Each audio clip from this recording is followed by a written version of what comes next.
This subject is a source of huge curiosity to so many people. It asks questions about the nature of the universe, it asks questions about the nature of humanity, it asks those fundamental big questions which I'll return to right at the end of the lecture. This is a year from the point of view of the Curiosity rover on the surface of Mars, just compressed into a few minutes. It's named Curiosity because of this high school student, Clara May, who won a competition to name the rover.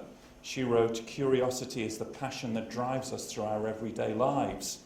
We've become explorers and scientists with our need to ask questions and to wonder."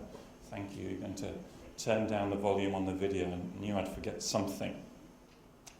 Now, curiosity is at the heart, I think, of our exploration of this kind of question. Dorothy Parker characteristically said that love, curiosity, freckles and doubt were the four things that she had been better without. And yet curiosity is the thing that stimulates us, that engages us, that asks the big questions. Lord Rees Astronomer Royal talks about SETI, the search for extraterrestrial intelligence, as our greatest quest. As we've discovered cosmology in the 60s, 70s, 80s now, our period of time in the physical sciences, the greatest quest for him is whether we are alone in the universe. And therefore, let me try and just stimulate again some discussion in three areas. Firstly, to take John's talk this morning and just nuance it a little bit as it applies to speculation about other worlds, and you'll find exactly the themes in John's talk underlying some of this historical dimension.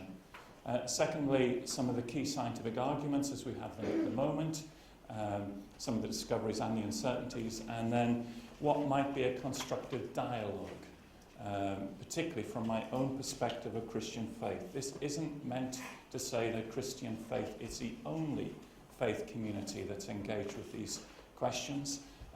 It's certainly not, but this is the area that I know a little bit about, and so I'm not saying it's normative, I'm just saying that this is what I find as a Christian theologian to be engaging, if that's all right with everyone. I'm conscious, as many people who talk on this will point out, that Giordano Bruno was burnt at the stake in 1600, supposedly for speculating about other worlds. In fact, the story is, of course, historically far more complicated than that. Bruno was an interesting character into magic and denying the divinity of Jesus, so it wasn't just because he speculated on other worlds, but it's a cautionary thing to be burnt at the stake if you're giving a lecture like this. Thomas Paine, in The Age of Reason, commenting on Christianity and other worlds, said, "He who thinks he believes in both Christianity and other worlds has thought but little of either." I've thought but little of either, as it turns out. So the historical dimension, again, is very different from the stereotypes and the images that are often put. There is a great tradition of Christian speculation about the possibility of other worlds, and controversy within Christian theology about the possibility of such worlds. In Oregon, you see a variety of creatures postulated in the universe. Athanasius, Basil and Ambrose in the 4th century are a little more reserved, but allow the possibility of that to occur. But as John talked about earlier, as Aquinas took on board so much of Aristotle, the sense of the earth being at the centre of everything and human beings being at the centre of everything grew. This started to exert a tremendous influence on Christian speculation about other worlds. And we'll see this throughout our history. The tension between human beings' status and the possibility of other worlds. As John also pointed out, Tempier in 1277 did his long list of heretical propositions that come from Aquinas' adoption of Aristotle, one of which was that God was not free to create, that God was bound in some way by the Aristotelian view of the universe. And Tempier and others began to raise the possibility that this restriction on God's freedom to create went against the biblical understanding of God. And so developed a new thought, a new dimension, a new stream, which argued that if God was free to create, he was free to create other life forms elsewhere in the universe as he wanted to. So Nicholas de Cusa, in the 15th century, made a key theological move where he talked about it wasn't the centrality of planet Earth that made human beings special, but their relationship to the creator of a vast universe. It was relationship in Christian theology that provided human beings unique and special status, not where we were in the universe. In fact, Nicholas speculated about illustrious extraterrestrials close to the sun and huygens on the surface of the moon as part of his speculation about that.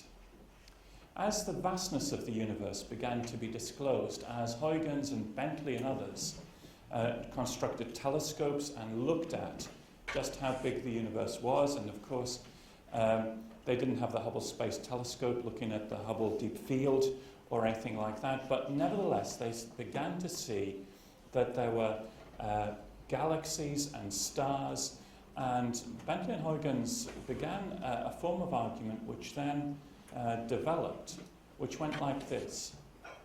They said, in Scripture we read that the heavens tell of the extravagance of God, Psalm 19:1. They then said there must be therefore stars in the universe that we as human beings will never see. The universe is so vast. So how can the glory of God be recognized and seen in places that human beings will never see? There must be other intelligent life forms who will be able to see the glory of God. I don't commend that theological argument to you by any means, but nevertheless, it was part of this speculation of other worlds. And so to sum up our brief historical sketch, and this is Huygens' telescope, by the way, one of it here connected by a piece of string to keep the two lenses aligned. On one side of the argument was great skepticism about life elsewhere in the universe. The dominance of the Aristotelian model.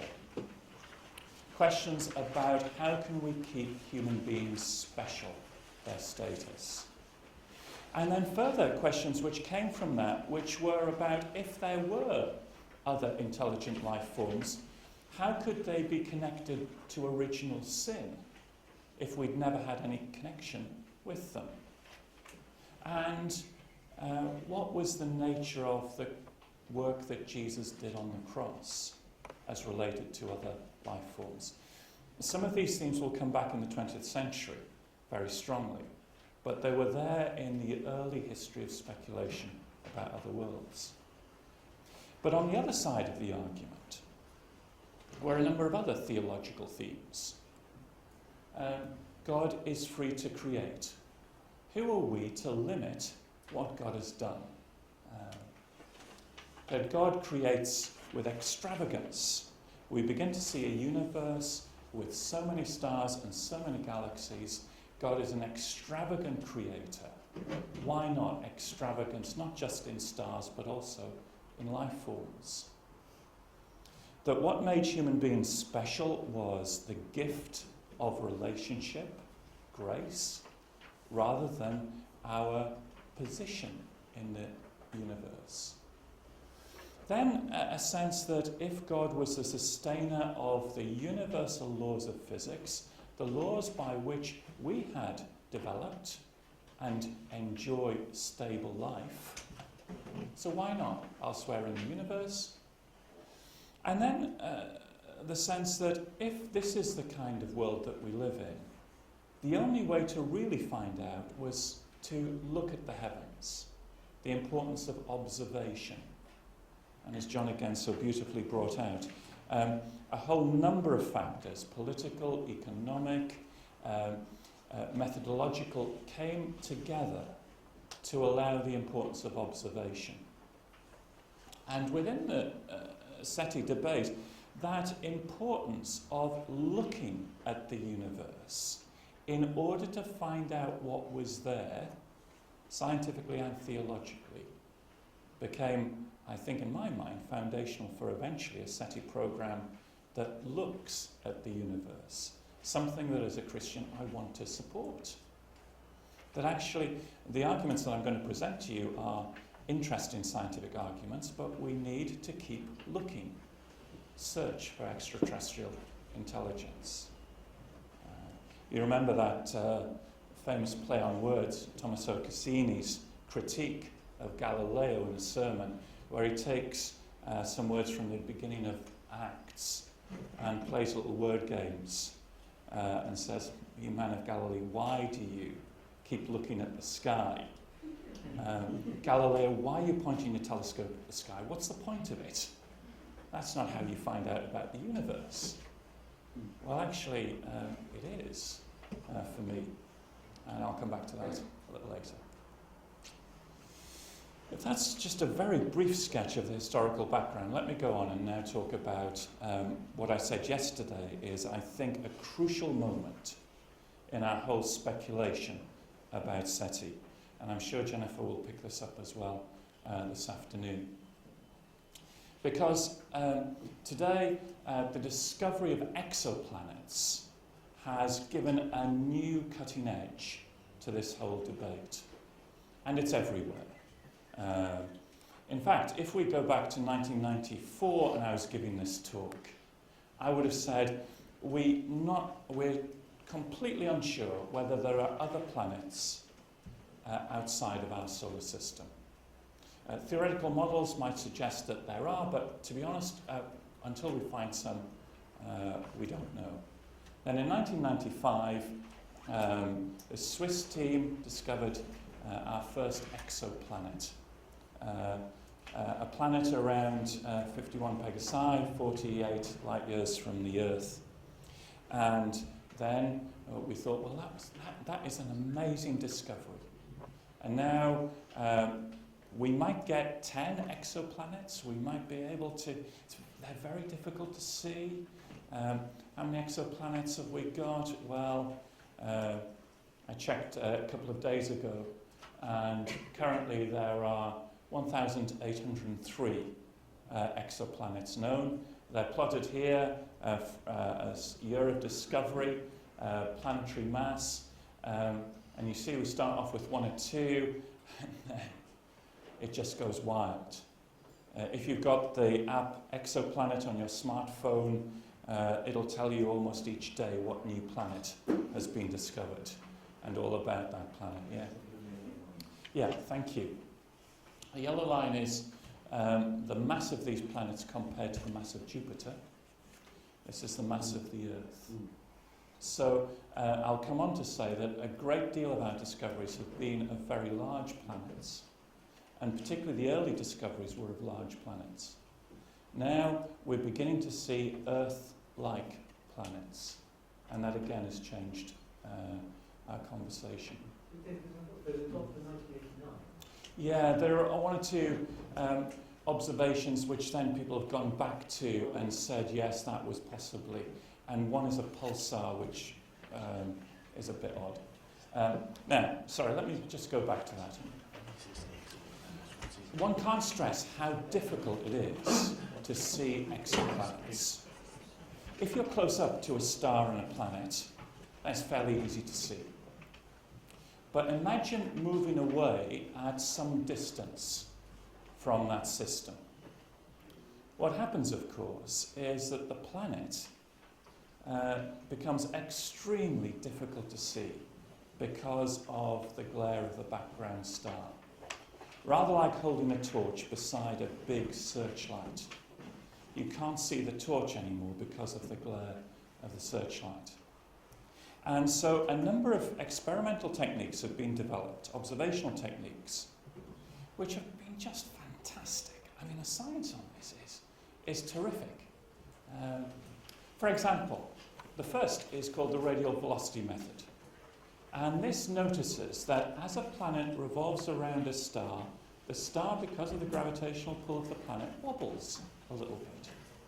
Now, can you see the wobble? Well, you can if you measure the Doppler effect of the light from that star. You go back to it again. Here we go. So, here we have the star, the planet going around, the star wobbles, and the light from that star moves backwards and forwards towards the blue end and the red end of the spectrum, depending on whether it's coming towards you or away from you. If you see that Doppler effect, it tells you that a planet is there. Second, the transit method. And as a planet moves in front of a star, the light dips just a little bit.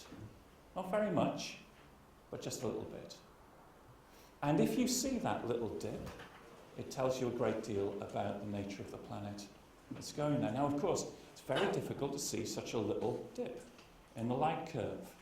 And you've also got to get situations where planets are moving in front of the star as you look at it. And so what you do is you look at lots and lots of stars in order to find these situations. And the Kepler mission, which was very successful, the Kepler satellite until it broke down, just a few months ago, looked at a small patch of sky and looked at stars and stars and stars and, found this kind of mass of planets. This is just a representation of some of the planetary systems that Kepler has seen. Over 3,000 planetary candidates, and interesting, and we really didn't expect quite this, multiple planetary systems. And not just numbers of planets around stars, but also planets around binary stars. The common wisdom was that actually planetary systems might not be able to form around multiple star systems. In fact, they seem to form. The range of planets in size is terrific, as we showed earlier in the plot. And the range of stars around which these planets orbit is terrific. Again, pushing the question of diversity. Theoretically, probably we might have said that you needed a very special star, a very special setup in order to get development of a planetary system. It seems not. It seems that there are planets here, there, and everywhere. There's a third method, which is just fantastic. I mean, how this is done. And this is, remember, in general relativity, light is bent, curved, by the presence of mass. And if you have a star a long way away, and another star comes in front of it, then the light is focused, rather like a lens, and the light curve increases. In fact, if there's a planet around that, then you get a little planetary blip to that light curve. Gravitational microlensing. So these three methods have given us a view of the universe which is diverse, far more diverse than we expected, and has encouraged the belief that planets are widespread around the majority of stars in the universe. And some of those planets, we've talked about the sizes, some of those planets find themselves in this area of distance from a star which is called the habitable zone. This is where the temperature means that water is in liquid form. The importance of that is that we think that the development of life needs water in liquid form. And so some of these planets find themselves in the habitable zone. Some of them, this is Kepler 16b, here we have planets which are large, not quite in the habitable zone, but Kepler 69, I'm sorry the slide isn't terribly good here, but here's a planet in Kepler 69 which is just in the habitable zone. Now that doesn't mean, of course, that there's intelligent life and they're having their own World Cup at the time. All we're saying is at the moment the temperature's about right, the size of the planet of Kepler 69c is not one of these big gas giants, but probably rocky. And so the conditions for life are possible. The mistake then is to jump too quickly, it seems to me, to say the old argument, well, there must be intelligent life elsewhere in the universe. And the old argument is 100 billion stars and 100 billion galaxies, and if each of those, or a majority, have now planets, and some of them in the habitable zone, then there must be life. Well, not quite. In 1974, Frank Drake convened a meeting on the existence of extraterrestrial intelligence, and he was really trying to think about an agenda for the meeting. And being a good physicist mathematician, he produced an equation as the agenda for the meeting. It became famous as the Drake equation. A number of variables here that put together will give you n, the number of civilizations in the Milky Way galaxy whose electromagnetic emissions are detectable. Drake was interested in searching for extraterrestrial intelligence, and so therefore wanted some kind of sense of the possibility of success in this search. And I hope you've got a handout with all of these variables on them. I'm not going to go through all of them. But these two variables, FP, the fraction of those stars with planetary systems, and then the number of planets per solar system with an environment suitable for life, we're starting through our study of exoplanets to begin to limit, constrain those two variables.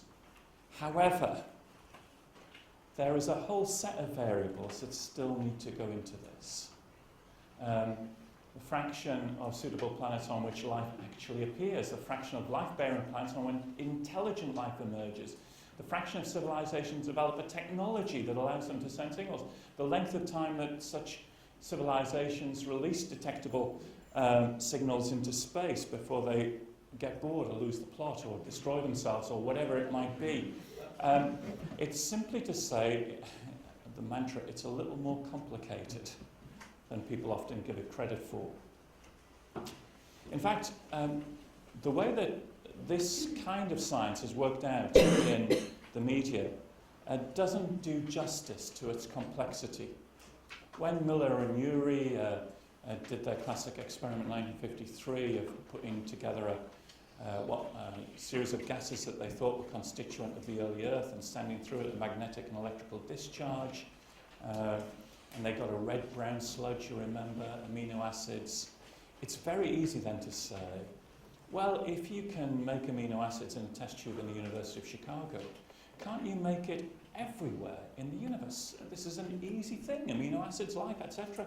There must be intelligent life out there. Well, again, not quite. Because the process of going from the ashes of dead stars, of carbon and oxygen, nitrogen, to amino acids, even if it is a primeval soup, although most people believe it no longer, how you form RNA and DNA, do them in deep sea vents at the bottom of the ocean. It's a long way from an amoeba to an accountant. Or maybe not. I know. Now, don't get me wrong. I'm not saying that there are gaps here where God has to come in and do it. All I'm saying is that each of these steps is very sensitive to the environment, to atmosphere, to the length of lifetime of the host star, to whether a binary star goes supernova or something of that sort, to the atmospheric composition, to the temperature, a whole number of things.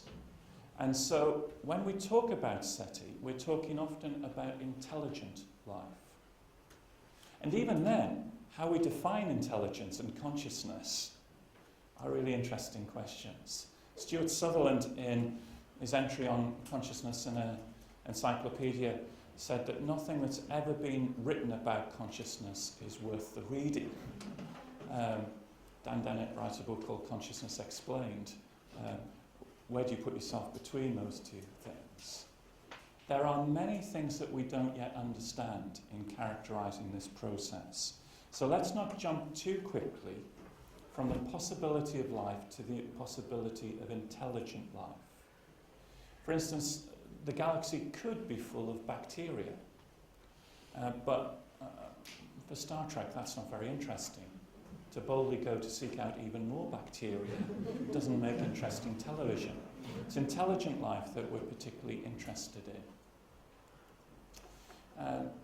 And there is one strong scientific argument against the existence of intelligent life elsewhere in our galaxy. 1950, Enrico Fermi at Los Alamos went out for lunch with a number of friends, and this was 1950, and as they were walking, one of them drew attention to a cartoon in the New Yorker magazine that had appeared. It had combined two news stories that were around at that stage. The first was claims of flying saucers. This was 1950s. The second was a mysterious disappearance of trash cans in New York City. And the cartoon put the two together and put aliens as the reason. And as they were walking, the story goes, Fermi went into one of his long silences. He would do this as he calculated big calculations in his mind. And the others started their lunch, and halfway through the lunch, Fermi simply said, "Where is everybody?" Became known as the Fermi paradox. If they existed, they would be here. And it was a very simple calculation, a very simple argument. We can refine it and put it a little like this. Imagine that here we have our galaxy, and you have a civilization. It starts to send out probes. Those probes are self-replicating. When they land, they then send out other probes. You can build into this process crashes and probes going to the same star and the whole thing, and you can work out and model quite easily how long would it take a civilization to colonize the whole galaxy. And the answer is about 300 million years. You might say that sounds like a long time. Well, compared to the age of the galaxy, it's actually quite a short time, 10 billion years or so. And Fermi's argument was that if civilizations are developing, if life, intelligent life, is easily appearing within the galaxy, then we should have already seen it. We should have already encountered it. Leo Szilard, a Hungarian physicist, responded to the Fermi paradox of if they existed, they would be here, by saying they are here and they're called Hungarians. That was his response. And of course, this takes us into that whole subculture of UFOs and alien abductions and all the rest of it. I haven't got time to get into that. I mean, I don't want to dismiss it completely, actually. There's some interesting arguments in all of this, and some deep underlying philosophy to it. We know that a lot of these things are hoaxes. We get ourselves enmeshed in conspiracy theories, here, there, and everywhere. I was giving a talk like this the other day. Someone came up to me afterwards and claimed that the only way we had microwave ovens was because aliens had shared the technology with us. Quite seriously, is some of these reporting sleep paralysis, a kind of halfway house of dreaming? Are there electromagnetic pulses that cause illusions in the brain? Is there enough evidence? It's a very interesting community once you study it. It's a very modernist community wanting proof and evidence of whether we're a visited planet or not. And yet there's a certain kind of naivety, one has to say. I mean, I read a survey the other day which said that 4 million Americans, they claim to be abducted by aliens. I mean, to be honest, the obvious question is, why do aliens want 4 million Americans? I mean, there are questions here that one simply wants to ask, but not dismiss this community out of hand. Well, in terms of weighing the evidence, and I'm really sorry, I need to speed up. My own guess for what it's worth, and it's not worth very much, is that we're probably alone as intelligent life in the galaxy. Doesn't mean that the galaxy may be full of life. I just think the Fermi paradox is a very strong argument against the existence of other intelligent life. However, it doesn't rule out the possibility of intelligent life in other galaxies. But there we face a fundamental problem with this whole field, and that is the problem of communication. For if we send out a message to Andromeda saying, "Hello, is there anyone there?" one of our nearest galaxies, well, a couple of million light years it takes. Distance a couple of million light years, so a couple of million years to reach that. If then someone at Andromeda picks up our message, having tuned into exactly the right frequency, and then sends a message back saying, "Yes, we're here, who are you?" another couple of million years passes. That's not an interesting conversation, really. Now, I make fun of it, but you see the problem of communication here, that there may be intelligent life, but it's so far away that we'll never know that it's there. Unless they're phoning now, actually. That could be the signal that we've just picked up. And of course, it's a reminder that when it comes to SETI, we should always keep our equipment on rather than turn it off, because we might miss. The problem of communication is huge. However, let me go on and conclude with some of the theological issues. First, there have been a number of theological challenges posed, interesting enough, often by those outside of faith communities, saying that you folk in faith communities are going to have a problem.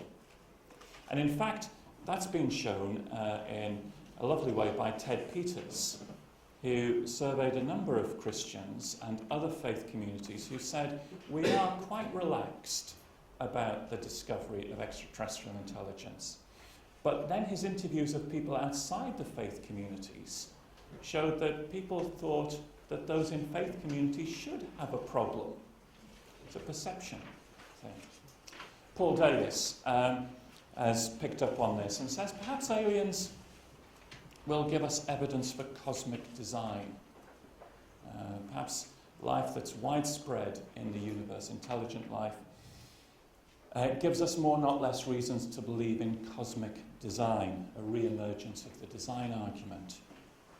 Joel Tarter, head of the SETI Institute in the States, the character on whom Jodie Foster in the movie Contact is based, says really that faith communities should have a closing down sale once the signal from elsewhere comes, because she says that technologically advanced alien civilizations would bring with them philosophically advanced religion, making our ancient religions a thing of the past. I think actually that completely misunderstands the nature of faith communities, the nature of revelation, and it simply sees religion as some kind of progressive philosophy. And of course there's a whole number of folk who've tried to claim that religious scriptures are really the record of aliens. One of the funniest books is J. Blumrick, The Spaceships of Ezekiel. It's a reading of Ezekiel 1 as a visit of a flying saucer. Eric von Daniken and those who followed him, of course, have sold huge numbers of books which get into the mythology of our culture about Jesus walking on the water being an alien with an anti-gravity beam, the Ascension being Beam Me Up Scotty, a whole number of things of that sort. Again, I don't want to dismiss it completely because it embeds itself into a culture. But I think more importantly are those voices who've said Christian faith would need to be re-examined in the light of the discovery of extraterrestrial intelligence. I referred to Thomas Paine earlier in his 1795 book, The Age of Reason. And Paine's argument was really to believe that everything being centered on Jesus was little and ridiculous when we put ourselves in this cosmic perspective.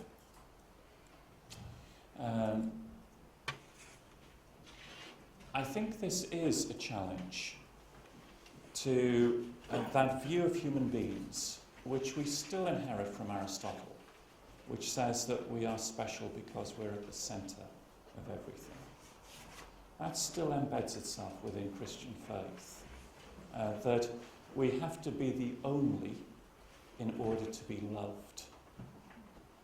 I don't read that within Scripture. In fact, I find a very different counter-narrative going on to say that God's grace, love and purposes recognises and has special relationship, but always goes beyond that.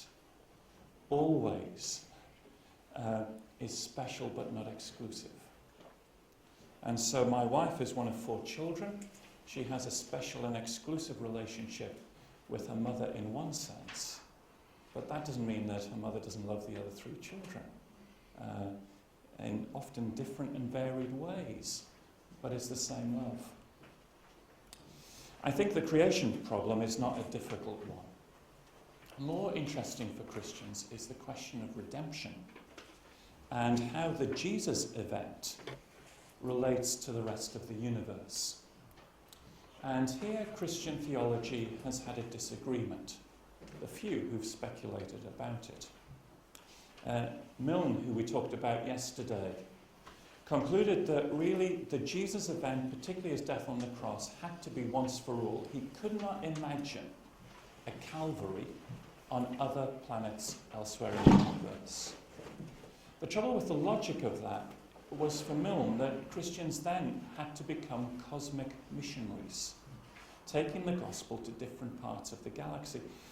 A real difficulty. That's a very long missionary journey, if you imagine it. Milne was opposed by Maskell and Pittenger and 1 or 2 others, who said, no, the God who is revealed in Jesus fundamentally is a God who becomes incarnate, and therefore if there is little green flesh elsewhere in the universe, God would become incarnate in little green flesh. The difficulty with that argument is that within Christian theology, incarnation and redemption are coupled together. That is, God becomes a human being to show us what he is like, but he also becomes a human being in order to deliver us from the mess that we've got ourselves in, the mess of sin. And if you know your C.S. Lewis science fiction, then Lewis, of course, plays with the concept of a civilization that hasn't fallen in the same way. Now, at this point, we're beginning to stack up the uncertainties. Is there life? Is there intelligent life? Has it fallen? Is it in need of redemption in the same way that we are? And at this point, I think I begin to say, okay. Polkinghorne was once asked the question about did he feel that God would become incarnate on other worlds, and he replied, he said, I don't know the answer to that, but the God that I see in Jesus would do what is necessary. I think that's a pretty good answer, actually, for a Christian theologian. The God that I see in Jesus would do what is necessary. And we leave it to it. Final point, if I may. And that's really the constructive dialogue or the borderlands of SETI with theology. I think I've tried to illustrate a rich historical interaction, just briefly. I've tried to illustrate a borderlands where media and popular culture impacts with these big questions of both science and theology. I think, however, there are embedded underneath some of the commonly shared questions of faith communities and those who pursue SETI research or those who are interested or obsessed with aliens. They're questions such as cosmic loneliness. Are we alone in the universe? Or can we find a friend? That was the brilliance of Spielberg's E.T. That the alien was just the right height to be a friend to a child. You find a cosmic friend. Sense of purpose. What is the universe all about? The search for human identity. Remember, we often find out about ourselves in contrast with the other, either by comparison, similarity, discontinuity. So if we discover aliens, might we understand ourselves? Sense of cosmic fear and the vulnerability of humanity in the face of the vast universe, and the sense of salvation. Fred Hoyle in 1949 in a paper pointed out that the primary motivation, in his view, for people's interest in extraterrestrial intelligence was what he called the searching for that which is beyond ourselves to save us from ourselves. Jung also talked about flying saucers as the technological angels of the secular age, coming to save us from a mess of nuclear weapons that we put ourselves in. Now, at this point, I find myself, again, finding bridges between theology, the SETI community, and those involved in speculating about alien visitation. Second, the challenge for religion to SETI, and that's simply in those words of J.B. Phillips, your God is too small. This is about expanding our perspective of saying that God is interested in not just human beings. And then thirdly, I think there's a contribution of theology to make to SETI, particularly in the cultural reception of the search and then perhaps the discovery. Some have argued that Christians and other faith communities have a contribution in the conversation of the nature of SETI, the continuity between intelligence and consciousness. I think there are questions about thinking through the consequences of future contact. Do we really want the President of the United States to go and play a little tune to aliens if they do arrive, or if we do get a signal? And I think for me as a Christian theologian, I want to encourage and affirm SETI. Ethical dimension in terms of how we relate to new species. Finally, final word, please. And as you know from yesterday, I'm a Methodist, so I've got to get John Wesley in somewhere into a talk. And Wesley, who was once asked about this question, simply said, be not so positive. Keep an open mind on these things. And probably that's a good place for me to stop. Thank you.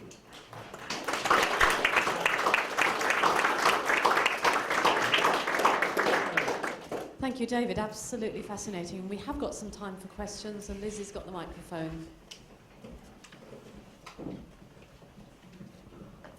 So there's one here at the front. Thank you, David. Not exactly a question, but if you permit an observation, Of course, please. there is a Quranic perspective on this, which you might be interested. It's very tantalizing. It's not commonly expressed by Muslims. It says, do you think you are alone? There may well be others, and there may be contact. Yes. This is my free translation. Yes, yes, indeed. Thank you. Indeed, as I said, there's a rich heritage and also a great deal of speculation amongst Chinese thinkers about this question as well. Okay, one in the front and then the middle. Can we say that probably the past was the more evident about this presence? I want to say this because of civilizations like Egypt and the great structures? It's a really interesting question. When we go back in time to the great civilizations, and this definitely isn't my period of history, if any is, one of the striking things, of course, is simply the lack of street lighting and the ability to look at the sky in a way that we moderns don't really see it anymore. And the sense of thinking through our place in the vastness of the starry heavens is a really interesting question. I referred yesterday to Psalm 8, and that sense of, in the vastness of this, what are human beings, that you're mindful of this. So there is a sense of awe which goes on in ancient civilizations. The questions about, I mean, they've been developed, I think, somewhat unfairly into were the pyramids or the Aztecs really about providing landing strips for alien spacecraft. I'm somewhat skeptical of that.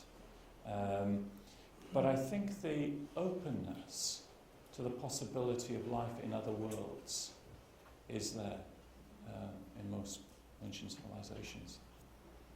In the middle of, keep your hand up.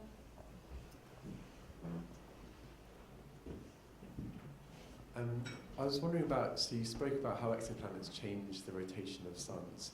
What about systems that have many exoplanets? Because it can't be a perfect circle if you have many planets acting on it differently. How does that change the rotation? It's very complex. It's not the rotation that's changed. It's the orbit, the little orbit of the star. And gosh, I mean, once you start to put in other planets, and particularly another star, the orbitary dynamics becomes very interesting. Now, the radial method works best with a large planet, which is why some of the early results from the radial method observation, radial velocity observations, gave us these big Jupiter-Saturn-like planets, fairly close to the star, where the gravitational force would have been very strong, and therefore you're able to see this. Some of the other methods are far better at looking at multiple systems. But, I mean, the ingenuity of the observations on this, and then the mathematical modelling, really easy. It's not. So that although Kepler sees planetary to go through a process of modelling what's going on, you then get to a stage where you have to make it as a planet. And embedded in the literature is some debate about what level of confidence you should have, or to publish it in the scientific literature. So it's a reminder again that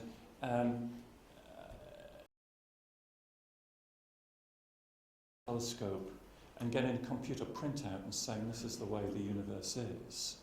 And today we're not looking through, oh yes, that's a planet around there. There's what Michael Polanyi called tacit skills involved.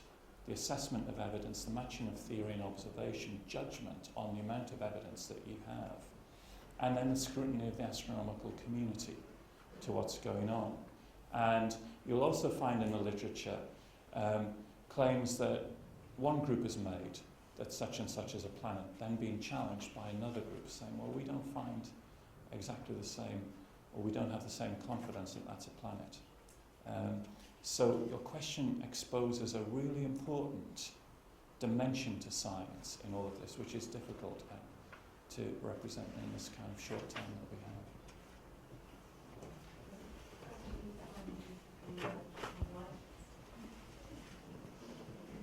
I wonder if you'd comment about a couple of the skeptical comments that have been made in the literature, thinking of a Ward and Brownlee book in around 2000.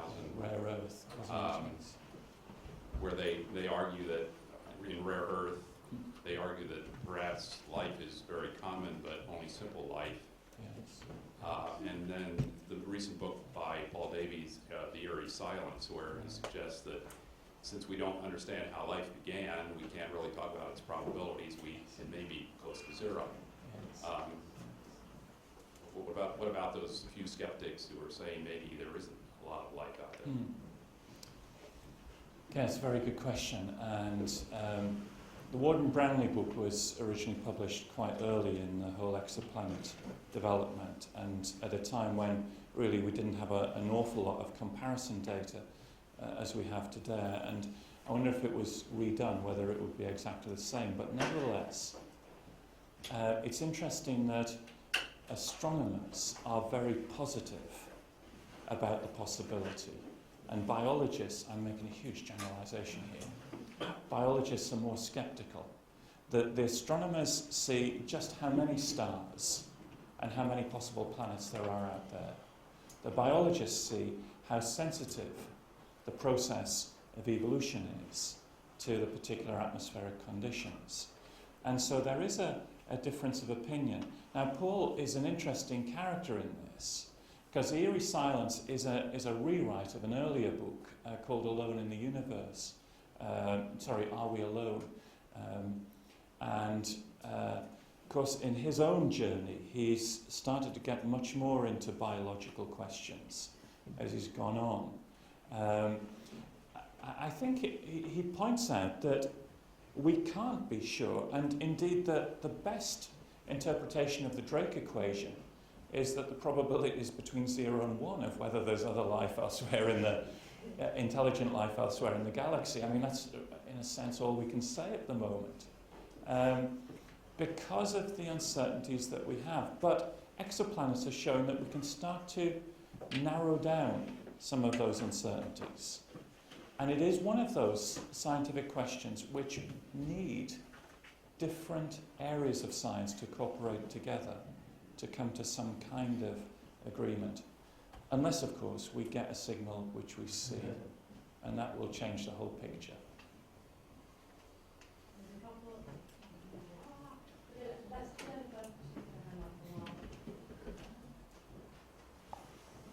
Thank you. Fascinating topic.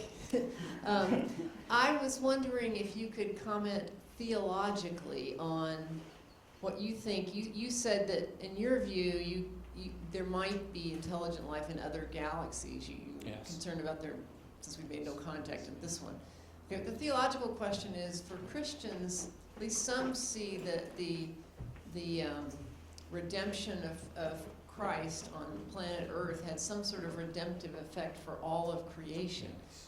So if there were intelligent life elsewhere, even in other galaxies, would you see the redemptive act that was done on planet Earth as having some redemptive effect for all of the universe, including for these creatures on other galaxies, or not?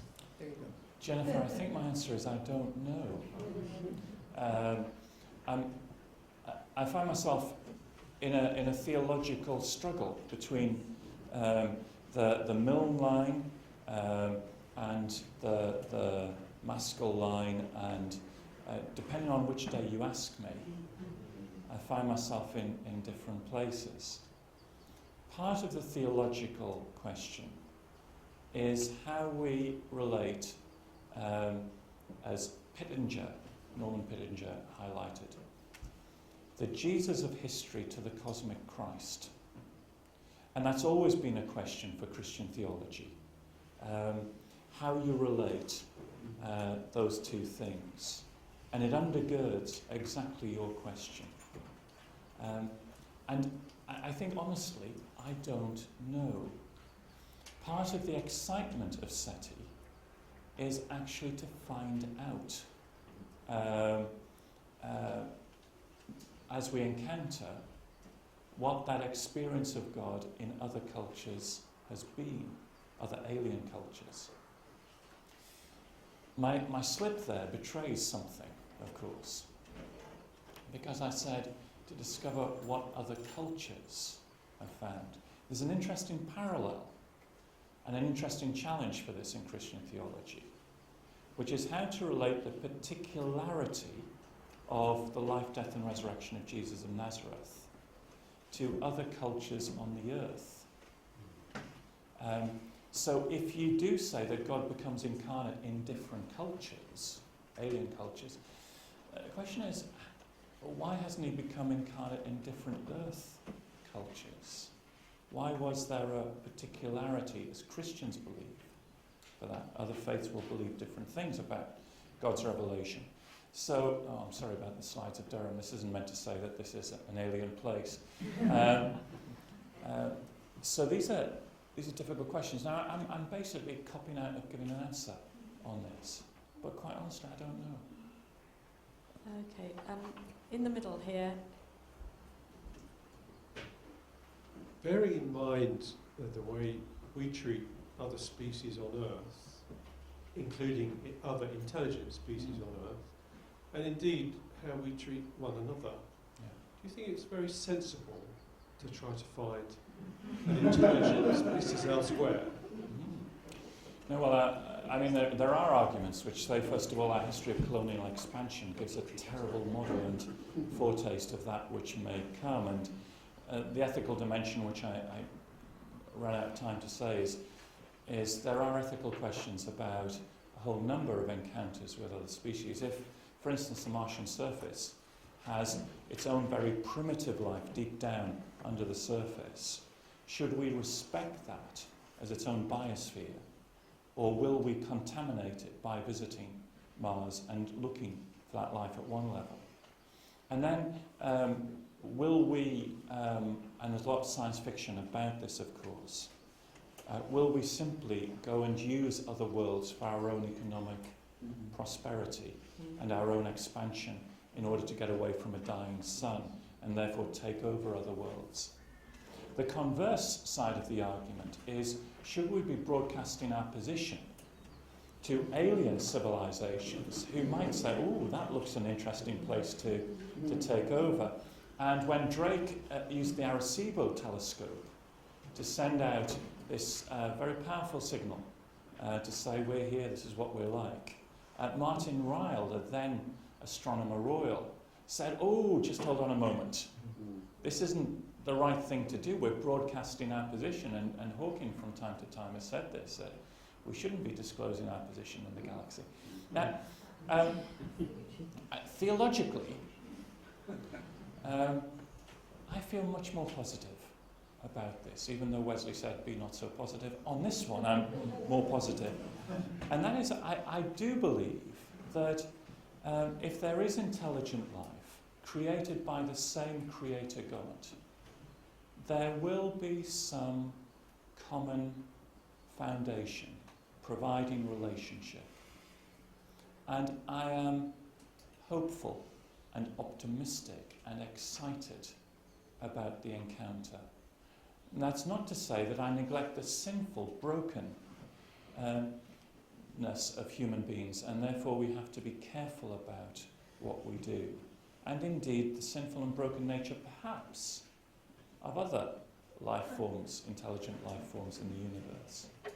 For me, the Christian faith gives a reality to such an encounter, which isn't simply naive optimism that all will be well and we'll all sit down and sing songs together.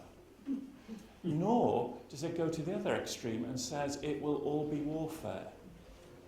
It actually says there will be a combination. Bob Russell has talked about this from time to time, that actually we would expect this mixed nature of contact. And the Christians, well, Stanley Yaki, a Roman Catholic theologian, has this lovely thing that in Yaki's view, if the alien spacecraft landed, it should be Christians rather than the President of the United States who are there first of all, because Yaki says we would have something to offer and something in common. I think we'd want to expand that to say it shouldn't just be Christians, people of faith together, because faith gives a richness to understanding consciousness and intelligence and the mixed motives that underlie consciousness and intelligence. So we've got one last question.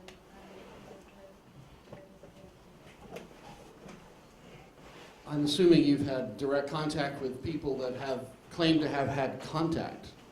And I'm just curious as to if you have any narratives from that that you have found particularly compelling. I thought you were going to say you've had direct contact with aliens. And, I have visited Cambridge and Oxford from time to time.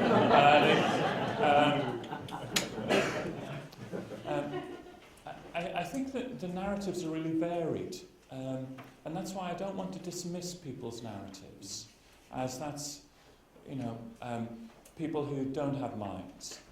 I mean, there are the extraordinary stories, and I used it for amusement in terms of the microwave story. But there are others who are embodying this sense of, I want to discover truth. I want to discover salvation. I want to discover or talk about identity or purpose. This is something that I truly believe has happened to me. And I want to talk about it with people because I want some kind of affirmation that this experience, although it's very, very strange, I own it. Now, I think as a person in a faith community, I want to be critical in the right sense of that. But I also want to listen to the story.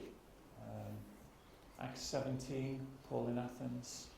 As I walked around your city, I saw your inscriptions, your images to an unknown God. I see that in every way you are very religious, he says to the people in Athens. I don't think that's irony. I think that's a model of Christian engagement which says, I want to take your story seriously. Now Paul goes on to say, now let me tell you about the God who has made himself known, and I see him in Jesus. And I think that would be the overriding thing, that too easily a considerable community is dismissed for being on the lunatic fringe.